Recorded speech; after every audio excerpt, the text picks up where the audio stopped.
Hello. Um, I wasn't really able to write anything at all at the start of lockdown.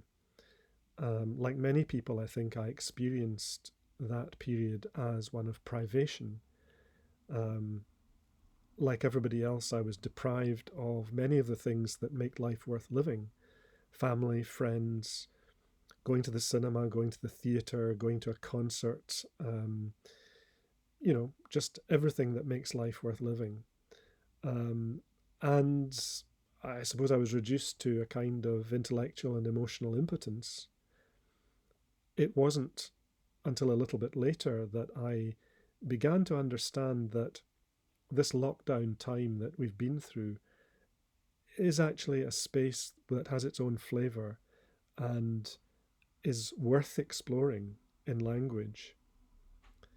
So, the poem that I'm going to read from that experience, about that experience, is called Welcome Wanderer.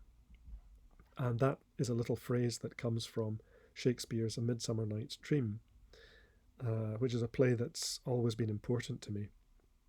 And the reason that play is in the poem is partly because of the contrast that we experienced between the fantastic summer weather and the very sinister period of time that we were living through.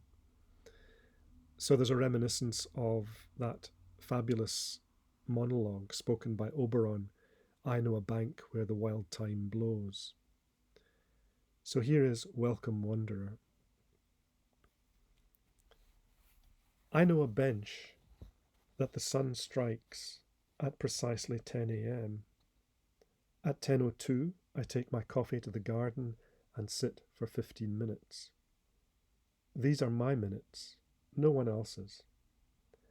A neighbour may come down, stand gravely hanging washing, and comment from his distance, acknowledging my freehold of this time. But that is all that he can do.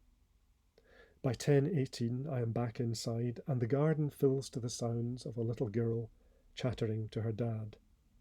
New neighbours. They will reign there for much longer. But I will not grudge this. The young are made for light. Next, we measure flour for cakes and feed 3 spoons of honey to granola. Later, I walk the flowering terrace for 40 minutes and wish a beast of trig and math, a hovering bird with violet eyes more accurate than mine. It drinks me from these sums. Honeysuckle floods the air with wings. Indoors again, a bumblebee bumps up against the pane, and we go straight to bed at 10 to get our 8 hours straight.